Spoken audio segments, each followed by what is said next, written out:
Sebelumnya kami mau tanya Pak, di desanya ada dusun Pak? Ada 15 sebenarnya, cuma satu dusun kosong ya. Nah, gabung sama satu dusun, dua dusun jadi gabung. Begitu. Kira-kira kepala dusun. Berapa kakaknya? Kakak totalnya berapa ya?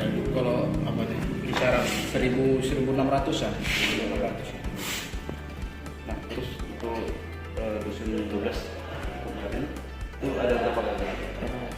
120 ya. Jadi kemarin sudah kami cek, nah permasalahannya itu ada di apa namanya, pembuangan ya, pembuangan. Nah, pembuangan itu tidak maksimal gitu kan, Airnya. ya tidak air. Nah jadi Iya. Jadi 50% itu ada petani.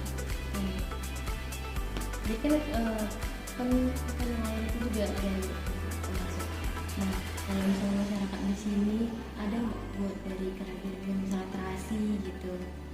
Kalau di sini Inisiatif belum untuk ada. Kembang ekonomi nah, gitu. kalau di sini belum ada karena nelayan sini cuma nangkap paling menjaring, hanya tempat menjaring ikan kan, mencari apa kepiting. Tapi kalau yang kayak pembuatan terasi apa segala macam itu di desa sebelah sana, karena orang itu kan langsung sama laut ya kan. Kalau kami ini kan masih di palu-palunya nih bercarinya kan gitu. Kalau langsung sama laut orang tuh banyak cari udang kecepit itu kan, karena udang kecepit itu bahan untuk Iya. terasi itu kan. Nah, dari sana.